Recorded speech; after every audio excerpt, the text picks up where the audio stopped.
Welcome back नाज़रीन। Break पे जाने से पहले वकास साहब कुछ कहना चाह रहे थे। जी वकास साहब अपनी बात को कंटिन्यू कीजिएगा।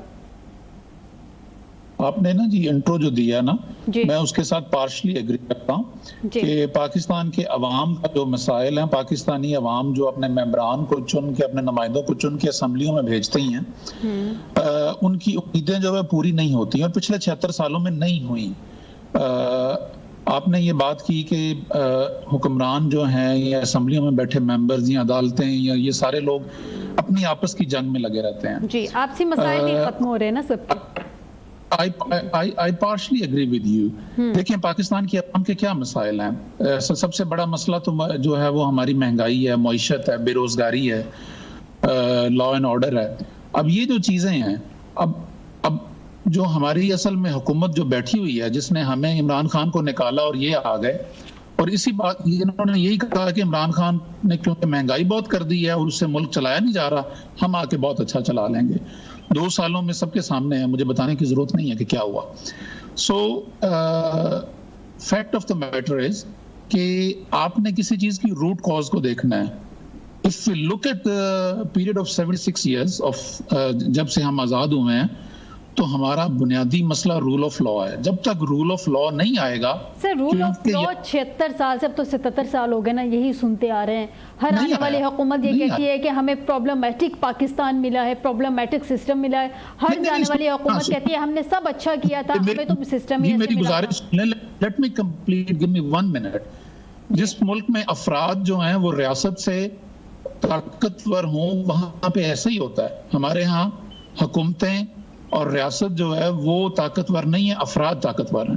सर कौन से अफराद ताकतवर हैं? जरा वकास साहब इसको थोड़ा डिटेल में बताइएगा, कौन से अफराद ताकतवर हैं? हमें इस बात का नहीं पता कि कौन ताकतवर है। मैं चाह रही हूँ कि आप बता दें हमारे देखने वालों को। यहाँ पे एक शख्स जो है वो ये फैसला करता है कि जी जो है वो कवा सफेद है, तो वो सर कौन कहते हैं जी, किसकी बात कर रहे हैं आप? जो भी हमारी अशराफिया ऊपर बैठी हुई है जी। अच्छा, आप अशराफिया और चीज है, एक शख्स और चीज है। खैर चलें, अपनी बात कंप्लीट करें। Let me just complete. I won't take more than a minute. तो मेरी गुजारिश ये है कि जब तक रूल ऑफ लॉ नहीं आएगा ना जी, तो उस वक्त तक आप अगर कहें कि ये मसाइल हल हो जाएं, तो ये मसाइल हल होने वाले नहीं हैं। रूल ऑफ लॉ आप लोगों की भी हुकूमत थी, उस वक्त भी नहीं हुआ। Rule of law People's Party की हुकूमत थी, उस वक्त भी नहीं हुआ। रूल ऑफ लॉ पहले PMLN की गवर्नमेंट भी थी, उस वक्त भी नहीं हुआ। PDM की मिली जुली हुकूमत आई, उस वक्त भी नहीं हुआ। अभी भी मिली जुली हुकूमत है। तो किसी सियासी जमात में आप हुकूमत से जाने के बाद बातें करना आसान होती हैं, लेकिन रूल ऑफ लॉ जो है वकास साहब कोई भी हुकूमत इसको इम्प्लीमेंट नहीं करवा सकी। माजरत के साथ हमारी बदकिस्मती है। मैं शफी साहब से जान लूँ, शफी साहब ये जो स्ट्रेटजी बनाई जा रही है, सैटरडे संडे को सेनेट का इजलास होगा, नॉर्मली ये प्रैक्टिस होती नहीं है सैटरडे संडे को सेनेट के इजलास की। मतलब कोई बहुत अर्जेंसी हो, कोई इमरजेंसी हो तो ही ये इस तरह के इजलास बुलाए जाते हैं। आपको क्या लगता है, आपको इमरजेंसी नजर नहीं आ रही? आपको इस मुल्क में इमरजेंसी नजर नहीं आ रही कि सिर्फ एक आदमी को गैर आईनी एक्सटेंशन देने के लिए आइन में तरमीम हो रही है, उसके लिए नंबर गेम्स पूरे किए जा रहे हैं, सारी प्रैक्टिस उसकी हो रही है। पर्सन स्पेसिफिक इस सारी प्रैक्टिस उसकी हो रही है कि सिर्फ एक शख्स को किसी तरीके से भी गैर आईनी एक्सटेंशन दे और ताकि इनके जो मामलात है ये सेटल हो जाए। लेकिन तहरीक इंसाफ कभी ये होनी नहीं देगी। अगर खुदा न खास्ता ऐसी कोई सूरत हाल पैदा हुई जिसमें एक आदमी को गैर आईनी एक्सटेंशन देके किसी भी इदारे पे मुसल्लत किया गया, तो पाकिस्तान तहरीक इंसाफ सड़कों पे होगी। और वजीर आज़म इमरान खान बार बार ये बात कह चुके हैं कि इदारे जो होते हैं वो शख्सियात से नहीं होते, इदारे कभी भी शख्सियात के मंजूर मिन्नत नहीं होते। साहब पाकिस्तान तहरीक इंसाफ सड़कों पे तो तब होगी ना जब तहरीक इंसाफ की इजाजत मिलेगी। आपको एक जलसा करने की इजाजत नहीं मिलती है यहाँ पे, अब सड़कों पे कैसे निकलेंगे?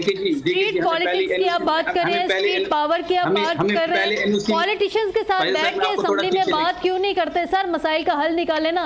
आप लोग भी तो कहते हैं या ताकतवरों से बात करनी है या हमने स्ट्रीट पावर दिखानी है। बैठ के बात करें असेंबली में, किसके साथ बैठकर? उनके पास कोई ताकत ही नहीं है, वो अपने फैसले खुद कर नहीं पाते। ताकत नहीं है तो आपकी पार्टी भी तो कह चुके हैं अपनी हुकूमत के खत्म होने के बाद कि मैं भी एक पावरलेस वजीर आजम था, तो फिर जितने प्राइम मिनिस्टर्स हैं पावरलेस ही आते हैं ना सर, ये तो आपको बड़ी अच्छी तरह से जंग पता तो है। यहीं से, तो जो हम जंग लड़ रहे हैं 9 मई के बाद जो सब कुछ हमारे ऊपर मुसलत किया गया, 8 फरवरी को जो इनकलाब आया इस मुल्क में, एक रेफरेंडम हुआ इन इदारों के खिलाफ, वोट इमरान खान को पड़ा, बलूचिस्तान में पड़ा, पंजाब में पड़ा, सिंध में पड़ा, केपी में पड़ा। अनफॉर्चुनेटली बाकी हमारे सूबों में जो है वो वोट का तहफ़्फ़ुज़ नहीं हो सका। केपी में हमने वोट का तहफ़्फ़ुज़ किया, हम 4 चौथाई के साथ या 3 चौथाई के साथ यहाँ बैठे हुए हैं, और हम जो जंग लड़ रहे हैं ये सिविल सुप्रीमेसी की जंग है। हम जो जंग लड़ रहे हैं इस मुल्क की डेमोक्रेसी की जंग लड़ रहे हैं, जो पिछले कुछ दिनों से केपी असेंबली के फ्लोर पे हो रहा है, जो सारे अपने हमारे जो में भी मेंबर्स हैं जो अपनी बेतियां सुना रहे हैं कि किस तरीके से उनको टॉर्चर किया, किस तरीके से उनको तहरीक इंसाफ से एक वीडियो रिकॉर्ड करने के लिए क्या क्या किया गया, लोगों की बेटियों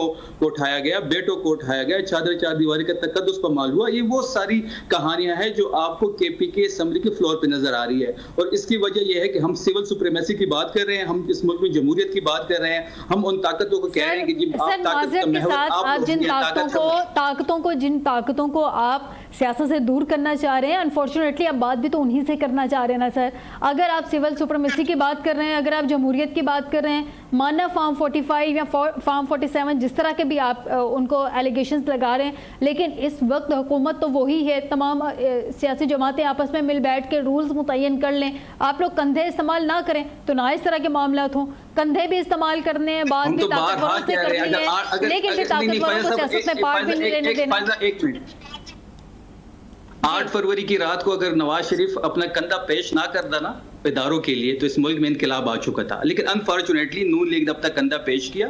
इसके अलावा भी बाकी सारे लोग लाइन में खड़े हैं, लेकिन तहरीक इंसाफ इस वक्त एक वाहिद जमात है जो सिविल सुप्रीमेसी की बात कर रही है। गलतियां माजी में हमसे भी हुई हैं, इसमें कोई शक नहीं है, लेकिन हम मुस्तकबिल की बात कर रहे हैं, मुल्क में इस मुल्क में सिविल सुप्रीमेसी की बात कर रहे हैं। गलतियां सबसे हुई है, कोई ये ना कहे कि जी हमसे गलती नहीं हुई, गलती सबसे हुई है, लेकिन हमने गलती से सबक सीखा है, और वही लोग आगे बढ़ते हैं, और वही लोग आगे बढ़ते हैं जो अपनी गलतियों से सबक सीखते हैं। सर ये अच्छी बात है, मैं इस पे आपको लाजमी अप्रिशिएट करूंगी कि आप लोग अपनी गलतियों का एतराफ़ करें। डेफिनेटली गलतियां सबसे होती हैं, गलतियों का एतराफ़ करें और उन गलतियों से नेक्स्ट टाइम बचा जाए और आगे बढ़ा जाए। मैं जवाद साहब से जान लेती हूँ। जवाद साहब, ये जो पर्सन स्पेसिफिक कॉन्स्टिट्यूशनल अमेंडमेंट कहा जा रहा है तहरीक इंसाफ की जानिब से, वैसे तो बहुत सारे उसमें शिकें हैं, ये जो आईनी तरमीम लाई जा रही है, लेकिन उसमें पर्सन स्पेसिफिक जो कहा जा रहा है कि जजेस की मुद्दत मुलाजमत बढ़ा दी जाएगी या जजेस की रिटायरमेंट की जो एज है उसको बढ़ा दिया जाएगा। सर बार कौंसल्स या जितने वकला हैं वो एग्री करते हैं इस शिक से?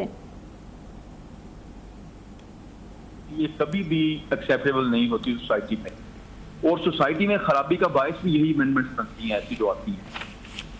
अब देखें इसमें एक और इशू है, ये कॉन्स्टिट्यूशन के जो बेसिक स्ट्रक्चर है उसको भी हिट कर रही हैं साथ, कि आप उसका जो बेसिक स्ट्रक्चर है उसको डैमेज करेंगे। क्योंकि जुडिशरी है, जुडिशरी में ये एज है जो कि आज तक चल रही है, और आप सिर्फ बेनिफिट देने, और डेफिनेटली अगर बार काउंसिल नहीं भी इस पर रिएक्ट करती तो जो जनरल लॉयर है वो रिएक्ट करेगा, और वो जनरल लॉयर जब रिएक्ट करेगा तो वो एक वॉइस बन के सामने आ जाएगा। क्योंकि बिकॉज बीइंग जुरिस्टिक माइंड मैं ये बात समझता हूँ कि ये अमेंडमेंट नहीं होनी चाहिए। इसमें अच्छी चीजें भी होंगी ऑफ कोर्स, इसमें कोई दो राय नहीं है, लेकिन मैं definitely his lordship mister Mansoor Ali Shah की बात के साथ अग्री करता हूँ, जिन्होंने कहा था कि जो भी अमेंडमेंट्स आपने करनी है, बेनिफिट देना है, वो आप उस वक्त लेके आए जब मौजूदा जजेस सब रिटायर हो जाएंगे, तो उसके बाद वो अप्लाई हो। तो इसलिए टू माई अंडरस्टैंडिंग अगर ये आएगा तो शायद इसका पब्लिक, शायद ही यकीनन पब्लिक जो लॉयर कम्युनिटी है उसमें इसका रिएक्शन आएगा। सर आप लोग भी इसके अगेंस्ट खड़े होंगे अगर इस तरह की अमेंडमेंट होती है, इसको चैलेंज किया जाएगा? मुझे पूछ नहीं आप? जी जी जी जवाद साहब आपसे बात जी बिल्कुल चैलेंज। देखें मुझे लगता है ये चूंकि पाकिस्तान तहरीक इंसाफ में सलमान वाजा साहब जो है उनके सेक्रेटरी जनरल है, he is one of the best juristic minds in Pakistan, तो वो डेफिनेटली वो चैलेंज करेंगे इस चीज को। और मुझे ये लगता है कि कोई ऐसी अमेंडमेंट आई जो कि फंडामेंटल राइट से, जो कि basic structure of the constitution से इन कॉन्ट्राडिक्शन होगी, वो सस्टेन नहीं कर सकेगी। अच्छा जवाब साहब एक पॉइंट इस पे मजीद ऐड करते चलें, ये भी कहा जा रहा है कि जुडिशल काउंसिल में पार्लियामेंट के नुमाइंदों को नुमाइंदगी दी जा सकती है, मतलब उनको पार्लियामेंट के नुमाइंदे भी हों। इसके अलावा चीफ जस्टिस की तकर्री पैनल के जरिए करने का भी इसमें एक शिक है। यानी कि अगर चीफ जस्टिस के तकर्रुरी पैनल के जरिए होगी तो आर्मी चीफ की भी तो तकर्रुरी पैनल के जरिए होती है, मोस्ट 3 या मोस्ट 4 होते हैं। तो इसमें अगर मोस्ट 3 सीनियर्स हो जाएं, उनमें से किसी एक को जो है वो चीफ जस्टिस के लिए फाइनल कर लिया जाए, बुराई क्या है इसमें? वैसे इस शिक में क्या बुराई है? देखें बात ये है कि आपके 2 कंपाउंड क्वेश्चन हैं, ठीक है। आपका पहला क्वेश्चन तो ये है कि जुडिशियल काउंसिल में पार्लियामेंट के नुमाइंदे, हाँ जुडिशियल सॉरी, देखिए आपके 2 कंपाउंड क्वेश्चन है। आपका पहला क्वेश्चन ये है कि जुडिशियल काउंसिल में पार्लियामेंट की नुमाइंदगी वो तो हमने दी हुई है पहले, उसको फर्दर इफेक्टिव करनी है। देखिए जुडिशियल काउंसिल का जब इजलास, इसको जुडिशियल काउंसिल नहीं कहते, इसको जुडिशियल कमीशन कहते हैं, ठीक है। जुडिशियल कमीशन का जब इजलास होता है उसके बाद वो नाम रेफर किए जाते हैं नेशनल असेंबली की पार्लियामेंट्री कमेटी को, फिर सेनेट की पार्लियामेंट्री कमेटी को, वहां से अप्रूव होता है तो वो बंदा जज बनता है। तो चाहिए हमें ये नहीं चाहिए कि हम उन लोगों को जुडिशियल सिस्टम के अंदर लेके आए, बल्कि उनकी एफिकेसी जो उनकी एफिशिएंसी है उसको इम्प्रूव कर लें हम। अब आपका दूसरा क्वेश्चन के पैनल की शक्ल में, अगर तो आप ये सिर्फ इसलिए कर रहे हैं कि आप एक पर्टिकुलर जज को या जजेस को रोकने के लिए ये अमेंडमेंट कर रहे हैं तो ये गलत है, जो कि प्रेमा फेशी लग रहा है कि इसलिए हो रही है। आपको क्या लगता है ये वाकई पर्टिकुलर पर्सन स्पेसिफिक है या सारे जजेस की बेहतरी के लिए? आपको क्या पर्सनल आपकी क्या राय है? मैं बतौर प्रोफेशनल लॉयर इस पे कमेंट नहीं करूंगा, ठीक है। मेरा कहना सिर्फ इतना है इस पॉइंट के ऊपर कि ये एक अच्छी चीज है, बिकॉज इस पे मैंने जस्टिस मंसूर अली शाह साहब को सुना हुआ है इस पॉइंट के ऊपर। वो कहते हैं कि चीफ जस्टिस की अपॉइंटमेंट का भी तरीका होना चाहिए कि वो लोग जो पहले हाई कोर्ट में चीफ जस्टिस रह चुके हों या कोई और सिचुएशन हो इसमें, तो वो उनके व्यूज हैं इसके ऊपर। तो इसको हम देखें, अमेंडमेंट्स होती हैं, फिर उनको कोर्ट्स में चैलेंज किया जाता है, फिर उनको कोर्ट चेक करती हैं। तो रिफाइन करने के लिए सिस्टम को ये पार्लियामेंट में डिबेट अमेंडमेंट्स होना, लेकिन उस पर लंबी डिबेट होना, ये बहुत कॉमन सी बात है। लेकिन ये जैसे ये लगता है जैसे सनसेट क्लॉज जैसे ऐड की जाती है कॉन्स्टिट्यूशन में कि एक दफा काम हो जाए फिर ना हो दोबारा, तो मुझे लगता है कि ये कोई उस टाइप की अमेंडमेंट करने की कोशिश की जा रही है जो मेरी अकल काम कर रही है। तो इसलिए मैं ऐसे अमेंडमेंट को सपोर्ट नहीं करता बतौर डिस्ट्रिक्ट माइंड। ठीक है, वकास साहब से जान लेते हैं। वकास साहब, अगर ये अमेंडमेंट, इस पे आप लोगों को स्पेशली तहरीक इंसाफ को किस चीज़ एतराज़ एग्जैक्टली किस चीज़ पे है? क्या ये जो कहा जा रहा है मुद्दत मुलाजमत, इसको बढ़ाने पे एतराज़ है, या ये जो रिटायरमेंट की एज है उसको बढ़ाने पे एतराज़ है, या ये वाला जो पैनल है जजेस की तकर्रुरी के लिए, इस पे भी आप लोगों को एतराज़ है? हमें पर्सन स्पेसिफिक कवानीन बनाने पे और पूरी कौम को इस बात का मखसूस तनाज़ुर में आप पिछले कई दिनों से देख लें, और इसमें कोई काम नहीं है। आपको इस बात का इदराक है कि काजी फायजी साहब को चीफ जस्टिस बनाने के लिए और अपने जुर्म को छुपाने के लिए जो इन्होंने इलेक्शन में किया और फॉर्म 45 वालों को हरा के फॉर्म 47 वालों को जितवाया, लेजिटिमेसी तो उनकी इतनी है कि नून लीग के पास सिर्फ 17 या 18 एमएनए हैं, और ये अपनी उस चोरी को छुपाने के लिए अपने गार्ड्स बिठाए जा रहे हैं। सो इस चीज़ पे हमें एतराज़ है।